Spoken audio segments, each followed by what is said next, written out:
Hello students and welcome back to our channel. Students, हम लोग Java programming language की एक सीरीज कर रहे हैं और इस सीरीज में अब तक हम लोगों ने जावा के आर्किटेक्चर, जावा का बेसिक प्रोग्राम स्ट्रक्चर को इंक्लूड करते हुए, जावा की हिस्ट्री करते हुए, जावा के बारे में बहुत बेसिक डिटेल्स और बहुत डेप्थ में डिटेल्स कलेक्ट कर ली। और लास्ट वीडियो में तो हमने वो प्रॉब्लम कवर करी जिससे स्टूडेंट्स को वाइवा में, प्रैक्टिकल में बहुत हेल्प मिलने वाली है। यानी हमने लास्ट वीडियो में कवर किया पब्लिक स्टैटिक वॉइड मेन आखिर क्यों लिखा जाता है जावा प्रोग्राम में। उसी को आज हमें एक स्टेप आगे लेके चलना है। पब्लिक स्टैटिक वॉइड मेन जो हमने जस्ट लास्ट वीडियो में डिस्कस करा, उसको हम एक स्टेप आगे ले जाते हुए आज हम पहला जावा का सबसे बेसिक प्रोग्राम डिस्कस करेंगे और देखेंगे कि जावा में प्रोग्राम्स कैसे लिखे जाते हैं। तो आइए स्टार्ट करते हैं अपना पहला जावा प्रोग्राम।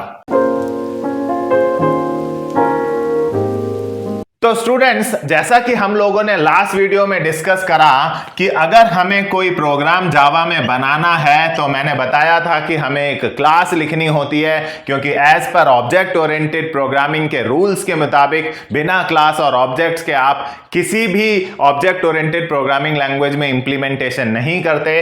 तो जिस पर्पस के लिए आप प्रोग्राम बनाने जा रहे हैं, यहां उसके बेसिस पर ही आप अपनी क्लास का नाम रखेंगे।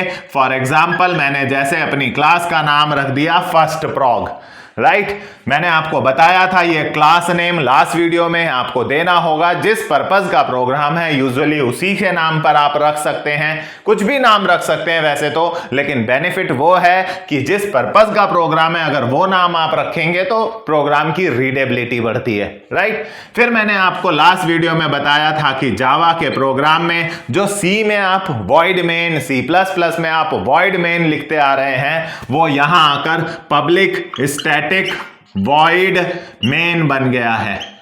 बहुत बड़ा सिग्नेचर हो गया है इसका, इतना बड़ा तो हमने इसके एक एक वर्ड पर बात करी थी, बहुत डिटेल में बात करी थी। पब्लिक स्टैटिक वॉइड मेन काफी सारी यूनिवर्सिटी के एग्जाम्स में ये क्वेश्चन पूछा जाता है, प्रैक्टिकल एग्जाम के दिन वाइवा में पूछा जाता है। ये बहुत इंपॉर्टेंट है, एक एक वर्ड को हमने कवर करा था। पब्लिक क्या है, स्टैटिक क्या है, वॉइड क्या है, मेन क्या है, स्ट्रिंग, आर्ग्स, ये सब क्यों लिखा जाता है, कौन एंट्री करता है, सब हमने लास्ट वीडियो में कवर करा है। अगर आपने वो वीडियो नहीं देखी है तो आप कुछ मिस कर रहे हैं, जाइए उस वीडियो को देखिए पहले, क्योंकि उस वीडियो के बाद आपको ये प्रोग्राम और इजी लगने लगेगा। हमारे चैनल पर जाइए, वहां जावा की प्लेलिस्ट में वो वीडियो इससे जस्ट पहले अवेलेबल है, public static void main name से। आइए आगे चलते हैं और बनाते हैं सबसे पहला प्रोग्राम। देखिए, सी में अगर आपको अपने स्क्रीन पर, अपने आउटपुट स्क्रीन पर कोई भी मैसेज देना होता था, अगर सपोज वेलकम देना है, हेलो देना है, कोई भी मैसेज स्क्रीन पर देना है सी लैंग्वेज में, तो सी लैंग्वेज के अंदर इसके लिए इस्तेमाल किया जाता है प्रिंटफ।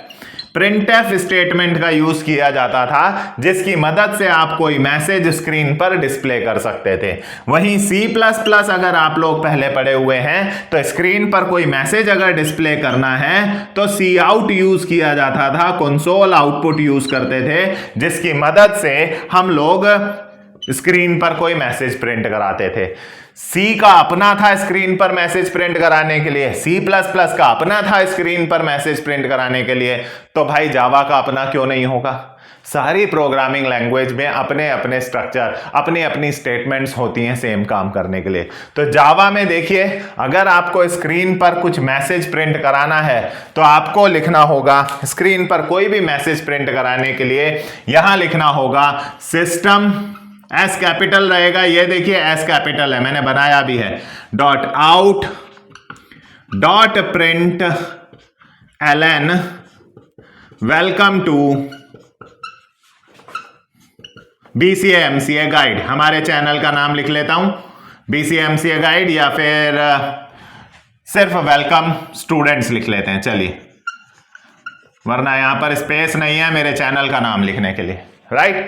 ये इतना बड़ा, अब आपको लग रहा होगा यार ये तो बहुत लंबा हो गया, सी में तो ये प्रिंटफ करके ही एक वर्ड में काम कर रहा था, Cout में करके C++ में कर रहा था, तो हम तो मॉडर्न प्रोग्रामिंग लैंग्वेजेस पढ़ रहे हैं, मॉडर्न प्रोग्रामिंग लैंग्वेजेस में तो ये और छोटा हो जाना चाहिए। सोच तो आप सही रहे हैं, राइट सही सोच रहे हैं आप कि मॉडर्न प्रोग्रामिंग लैंग्वेजेस में तो ये और छोटा हो जाना चाहिए, ये तो उल्टा बड़ा हो गया, लेंथी हो गया।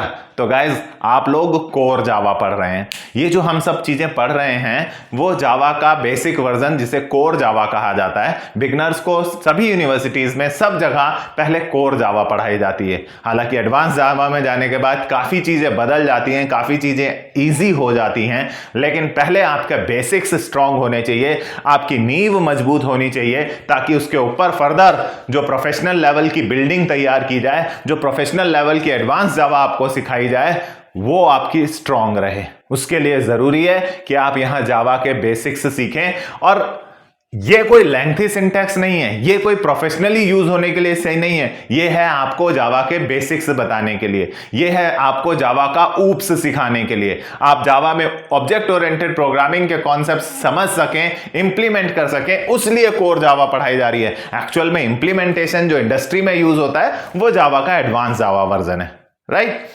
तो यहां पर इतना लंबा मैसेज, और इसका रिजल्ट क्या होगा? इसका रिजल्ट यह होगा कि आपके स्क्रीन पर, आपको आउटपुट स्क्रीन पर स्टूडेंट्स, वैसी ही ब्लैक कलर की स्क्रीन अगर आप देखेंगे तो वही कमांड प्रॉम्प्ट पर, वो जो कमांड लाइन इंटरफेस है उस पर आपको इतना मैसेज, ये वेलकम स्टूडेंट्स का मैसेज नजर आएगा। अब यार ये इतना बड़ा वर्ड है, इसमें इन सब का मीनिंग क्या है? देखिए, अच्छा एक चीज और वो ये कि भाई सी में तो हम लोग कोई भी प्रोग्राम बनाते थे तो सबसे पहले यार हैश इंक्लूड stdio.h लगाते थे, या C++ में iostream.h लगाते थे। यहां तो सर आपने ऊपर कुछ भी नहीं लगाया। तो भाई कुछ भी नहीं लगाया तो ये जो प्री डिफाइंड इंस्ट्रक्शन आपने लिखी है तो ये पूरी की पूरी प्री डिफाइंड, जावा की अपनी प्री डिफाइंड। इसका मीनिंग वो कहां से समझेगा? क्योंकि हमें तो सी में पढ़ाया गया है, C++ में पढ़ाया गया है कि आप अपने प्रोग्राम में जो भी प्री डिफाइंड इंस्ट्रक्शंस लिखेंगे, printf लिखेंगे, scanf लिखेंगे, getch लिखेंगे, clr scr लिखेंगे, तो उसके लिए ऊपर लाइब्रेरी लगानी पड़ेगी। स्टूडेंट्स आपने सही सीखा है। आपको अगर अपने प्रोग्राम में कोई भी प्री डिफाइंड इंस्ट्रक्शन इस्तेमाल करनी है तो ऊपर लाइब्रेरी लगानी पड़ती है। तो यहां पर भी system.out.println, ये जो पूरा स्टेटमेंट आप देख रहे हैं ये एक प्री डिफाइंड स्टेटमेंट है। और अगर ये प्री डिफाइंड स्टेटमेंट है जावा का तो डेफिनेटली इसको कंपाइलर को समझाने के लिए, सो दैट कंपाइलर इस पूरी स्टेटमेंट का मतलब समझ सके, इसको कंपाइल करते वक्त वो इसका पूरा मीनिंग जान सके, इसके लिए आपको इसमें लाइब्रेरी लगानी चाहिए। ये सही पढ़ा है आपने। बट यहां जावा आपकी मदद करता है। जावा कंपाइलर कहता है कि इसमें ये जो स्टेटमेंट आप लिख रहे हैं, ये जो प्री डिफाइंड स्टेटमेंट system.out.println लिख रहे हैं, इसके लिए जो ऊपर लाइब्रेरी लगानी है वो है java.lang। ये वो लाइब्रेरी है। और मैंने लास्ट वीडियोस में भी आपको बताया था यहां लाइब्रेरी नहीं, यहां पैकेज कहा जाता है। तो ये जो system.out.println आप ये देख रहे हैं, ये प्री डिफाइंड पैकेज है जावा का गाइस, जिसका नाम है java.lang। ये इस लाइब्रेरी के अंदर, लाइब्रेरी को जावा में पैकेज बोलते हैं, प्रीवियस वीडियोस में आपको बताया भी है। इस पैकेज के अंदर ये पूरा system.out.println ऑलरेडी डिफाइंड है। तो भाई अगर इस लाइब्रेरी में, इस पैकेज के अंदर ये पूरा का पूरा स्टेटमेंट ऑलरेडी डिफाइंड है तो ये ऊपर अटैच करो ना भाई, ऊपर लगाइए ना सर, यहां लगाइए ताकि कंपाइलर जब इस लाइन को पढ़े तो वो यहां से लाइब्रेरी पकड़ के वहां से मीनिंग समझ ले। भाई जावा ने, देखिए मॉडर्न लैंग्वेज, भले ही आपको लंबी स्टेटमेंट दी है लेकिन फायदा दिया है। वो कहता है कि अगर आप कोई ऐसी चीज अपने प्रोग्राम में यूज कर रहे हैं जिसका मीनिंग, जिसका प्री डिफाइंड मीनिंग किसी java.lang में रखा है, सिर्फ इस लाइब्रेरी के लिए छूट है, सिर्फ इस पैकेज के लिए छूट है, तो अगर इसका प्री डिफाइंड मीनिंग इस लाइब्रेरी में रखा है तो निश्चिंत हो जाइए, निश्चिंत हो जाइए। आपको ये लाइब्रेरी, ये पैकेज अपने प्रोग्राम में ऊपर अटैच करने की जरूरत नहीं है, क्योंकि बाय डिफॉल्ट कंपाइलर खुद ये पैकेज अपने आपके प्रोग्राम में अटैच कर देता है, बाय डिफॉल्ट खुद अटैच कर देता है, right, by compiler in every Java program. तो भाई ये हर जावा प्रोग्राम में बाय डिफॉल्ट अटैच होती ही है, इंटरनली अटैच होती है, कंपाइलर अटैच करता है, आपको अटैच करने की जरूरत नहीं है। मतलब आपने नहीं भी लिखा तो भी इंटरनली ये लाइब्रेरी आपके प्रोग्राम में ऊपर अटैच कर दी जाएगी। यानी एक क्वेश्चन बनता है कि ऐसा कौन सा पैकेज है जो जावा के हर प्रोग्राम में बाय डिफॉल्ट अटैच हो जाता है। That library, that package is java.lang। फिर वो पूछते हैं इसको अटैच कौन करता है, कौन कर देता है ऑटोमेटिकली इसको अटैच। तो गाइज इसको करता है जावा कंपाइलर इसको ऑटोमेटिकली अटैच कर देता है। तो हुआ ना आपको कोड लिखने में आसान, कम से कम ऊपर लाइब्रेरी लगाई भी नहीं, फिर भी आप उस लाइब्रेरी का यूज कर रहे हैं। लग रही है इंटरनली, लग रही है अपने आप जावा सी कंपाइलर लग रहा है, राइट। तो ये एक पूरी की पूरी प्री डिफाइंड इंस्ट्रक्शन है, ठीक है। इस पूरी इंस्ट्रक्शन का मीनिंग इस पैकेज के अंदर रखा हुआ है। सो ये पैकेज ऑटोमेटिकली अटैच कर दिया जाता है। यहां जावा में कोई भी पैकेज अटैच करने के लिए इंपोर्ट, सी में आप क्या लिखते थे, इंक्लूड, इंक्लूड कीवर्ड यूज होता था। हैश तो प्री प्रोसेसर डायरेक्टिव होता था, छोड़िए, इंक्लूड कीवर्ड होता था सी में, C++ में अटैच करने के लिए। जावा में इंपोर्ट है। आगे चलकर हम लोग जब कोई लाइब्रेरी लगाएंगे, अपने काम की लाइब्रेरी अटैच करेंगे, तो इस प्रकार से अपने प्रोग्राम में ऊपर अटैच करेंगे। हम भी अटैच करेंगे, बहुत जल्द करेंगे, जब हम कुछ ऐसी स्टेटमेंट्स यूज करेंगे जिनका java.lang में मीनिंग नहीं है। क्योंकि जिनका मीनिंग java.lang में है वो तो हमें अटैच करनी नहीं, क्योंकि बाय डिफॉल्ट java.lang अटैच रहती है, राइट। लेकिन कुछ स्टेटमेंट्स हम ऐसी भी तो लिखेंगे जिनका मीनिंग java.lang में नहीं है। मान लीजिए मैंने कोई स्टेटमेंट लिखी जिसका मीनिंग java.util में है, तो भाई फिर वो आपको लगानी पड़ेगी, क्योंकि जावा कंपाइलर सिर्फ java.lang अटैच करता है। java.util या java.something, जो भी java.io, जो भी आपको लगानी होंगी वो खुद यूज करनी है, वो खुद आपको लगानी होंगी, राइट। अब इस पूरे में, राइट, ये अगर मैं इन शॉर्ट बोलूं, एज ए बिगिनर आपको बोलूं, तो भाई ये पूरा का पूरा एक प्री डिफाइंड स्टेटमेंट है। अगर आप सिंपल बिगिनर के लेवल पर समझना चाहते हैं तो भाई ये एक प्री डिफाइंड इंस्ट्रक्शन है टू प्रिंट एनी स्टेटमेंट। ये लीजिए, ये एक प्री डिफाइंड इंस्ट्रक्शन है जो स्क्रीन पर आपको टू डिस्प्ले एनी मैसेज और वैल्यू ऑन द स्क्रीन। ये लीजिए, आपको C और C++ या जो भी आप लोग पढ़कर आए हैं सेम वैसा ही आपको समझा दिया। ऑन आउटपुट स्क्रीन पर आपको कोई मैसेज देना है, कोई वैल्यू डिस्प्ले करानी है, तो system.out.println आप यूज कर सकते हैं। इन शॉर्ट बिगनर्स के लिए, बिगनर फ्रेंडली। हालांकि इसका एक बहुत डीप मीनिंग भी है। देखिए, अगर मैं इसको आपको बताऊं तो ये सिस्टम जो है ये एक प्री डिफाइंड क्लास है, राइट। अभी इन सब चीजों में मैं आपको डालना नहीं चाहता, क्योंकि आप बिगिनर हैं, अभी तो आपको पता ही नहीं कि क्लास क्या है। ये क्लास इस पैकेज में रखी हुई है, java.lang नाम के इस पैकेज के अंदर ये सिस्टम नाम की एक प्री डिफाइंड क्लास है, राइट। ये आउट एक प्री डिफाइंड स्टैटिक ऑब्जेक्ट है, राइट, फाइनल स्टैटिक ऑब्जेक्ट है। फिर मैं यहां पे बोलूंगा भाई ये फाइनल है, स्टैटिक है, ऑब्जेक्ट है, प्रिंट स्ट्रीम क्लास का ऑब्जेक्ट है, राइट।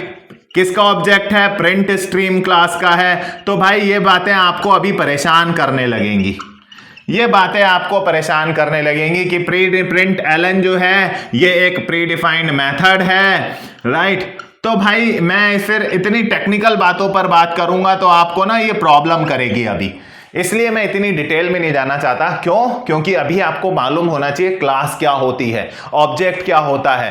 पहले इन सबको डिटेल में सीखिए, फाइनल क्या होता है, स्टैटिक क्या होता है। जब हम धीरे धीरे धीरे धीरे आगे इन सब चीजों को डिटेल में पढ़ेंगे तब मैं बात करूंगा कि सिस्टम, आउट, प्रिंट एलन, ये सब चीजें आखिर हैं क्या, इनका क्या रोल है। बट अभी एज ए बिगिनर बिल्कुल शुरुआत में इन सब बातों को भूल जाइए, सब पर चर्चा होगी, किसी को नहीं छोड़ेंगे, हर चीज को उधेड़ेंगे, एक एक वर्ड को उधेड़ेंगे। जैसे हमने लास्ट क्लास यहां एक एक वर्ड को उधेड़ा, ऐसे ही सबको उधेड़ेंगे। बट समय आने पर, शुरुआत में एकदम से इतना बोझ ले लेंगे तो आपको ये मुश्किल लगने लग जाएगा। तो बस याद रखिए, स्क्रीन पर कोई मैसेज प्रिंट कराना है, system.out.println एस कैपिटल। अब println की जगह देखिए, अगर आप println लिख रहे हैं राइट तो प्रिंट एलन का मतलब, एलन जो वर्ड है वो नेक्स्ट लाइन दिखाता है, इसका मतलब हो गया नेक्स्ट लाइन। और अगर आप खाली प्रिंट लिखेंगे तो वो सेम लाइन में रहेगा। मेरा कहने का मतलब है अगर आपने प्रिंट एलन के अंदर हेलो लिखा तो ये आपको आउटपुट स्क्रीन पर हेलो प्रिंट कराएगा और कर्सर नेक्स्ट लाइन पर चला जाएगा, क्योंकि एलन लिखा है। सी में आप /n यूज करते थे ना नेक्स्ट लाइन पर जाने के लिए, सी में /n यूज करते थे नेक्स्ट लाइन पर, C++ में /n भी यूज हो जाता था एंड L भी यूज हो जाता था नेक्स्ट लाइन पर जाने के लिए। सिमिलरली यहां पर प्रिंट करने के बाद लाइन चेंज करने के लिए नेक्स्ट लाइन पर जाने के लिए ln लिखा गया है प्रिंट में। उस केस में आपका जो भी मैसेज आपने यहां लिखा है उसे प्रिंट करा के कर्सर को नेक्स्ट लाइन पर दे देगा। बट अगर आपने सिर्फ प्रिंट लिखा, प्रिंट ln नहीं लिखा, तो कर्सर उसी लाइन पर ब्लिंक होता रहेगा, लाइन चेंज नहीं होगी। तो प्रिंट ln लिखिए यहां पर या प्रिंट लिखिए, इट्स योर चॉइस। ये डिपेंड करता है कि आपको आगे चलकर किस तरह का प्रोग्राम चाहिए। यहां के बाद आप यहां कर्सर लाना चाहते हैं तो ln लिखिए, अगर कर्सर वहीं रखना चाहते हैं, फर्दर कोई रिक्वायरमेंट नहीं है तो प्रिंट लिख सकते हैं। फिलहाल के लिए यहां प्रिंट ln लिखिए या प्रिंट लिखिए, दोनों चलेंगे, दोनों से आपका मैसेज स्क्रीन पर प्रिंट हो जाएगा। तो ये है गाइस आपका एक बेसिक सा प्रोग्राम स्ट्रक्चर, जहां मैंने आपको बताया आपको ऊपर कोई लाइब्रेरी लगाने की जरूरत नहीं है। क्यों नहीं लगानी? क्योंकि बाय डिफॉल्ट ये जो लिखा हुआ है इसका मीनिंग इस पैकेज में है और ये कंपाइलर द्वारा ऑलरेडी अटैच कर दिया गया है। राइट तो ये था गाइस एक बेसिक सा जावा का प्रोग्राम, जिसको हम यूज करके चला कर देख सकते हैं ताकि हमारे पास थोड़ा सा कॉन्फिडेंस आए। इस प्रोग्राम को आप ऑनलाइन किसी भी कंपाइलर पर, गूगल पर लिखिए कि ऑनलाइन जावा प्रोग्राम एग्जीक्यूशन या जावा कंपाइलर, आपको बहुत सारी वेबसाइट्स मिल जाएगी जहां आप ये प्रोग्राम लिखकर ये आउटपुट एज इट इज देख सकते हैं। तो ये था जावा का फर्स्ट प्रोग्राम। अभी पिक्चर बाकी है मेरे दोस्त, अभी हमें देखना है यूजर से इनपुट कैसे लेते हैं, कैसे यूजर नंबर डालेगा। सी में आप स्कैनएफ करते थे, राइट सी में स्कैनएफ करते थे यूजर के इनपुट को रीड करने के लिए, C++ में सी आउट करते थे यूजर के, सॉरी सी इन करते थे यूजर के इनपुट को रीड करने के लिए। तो यहां पर कैसे होगा? यहां पर यूजर से अगर कोई हम नंबर स्क्रीन पर लेंगे, कुछ भी इनपुट लेंगे, उसे कैसे रीड किया जाएगा, सब पर बात होगी। पहले ये एक बेसिक प्रोग्राम चला कर देखिए। नेक्स्ट वीडियो में हम लोग इसको एक लेवल अप लेने जा रहे हैं, वहां पर हम इसको कवर करेंगे, यूजर से कैसे इनपुट लिया जाता है और कैसे वापस प्रॉपर रिजल्ट के साथ आउटपुट दिया जाता है। कैसे यूजर इनपुट डालेगा हम रीड करेंगे, कैसे कैलकुलेशंस करेंगे और वापस उसको स्क्रीन पर आउटपुट के तौर पर कैसे भेजेंगे। राइट आई होप आपको इस लाइन का मतलब समझ में आया होगा और इस डिफॉल्ट पैकेज का समझ में आया होगा। आज की वीडियो में इतना ही। नेक्स्ट वीडियो में हम लोग इसे नेक्स्ट लेवल तक लेके चलेंगे। तब तक हमारे साथ बने रहिए और जाने से पहले हमारी इस वीडियो को लाइक कीजिए, अपने फ्रेंड्स के साथ शेयर जरूर कीजिए और हमारे चैनल को सब्सक्राइब भी कीजिए। Thank you for watching.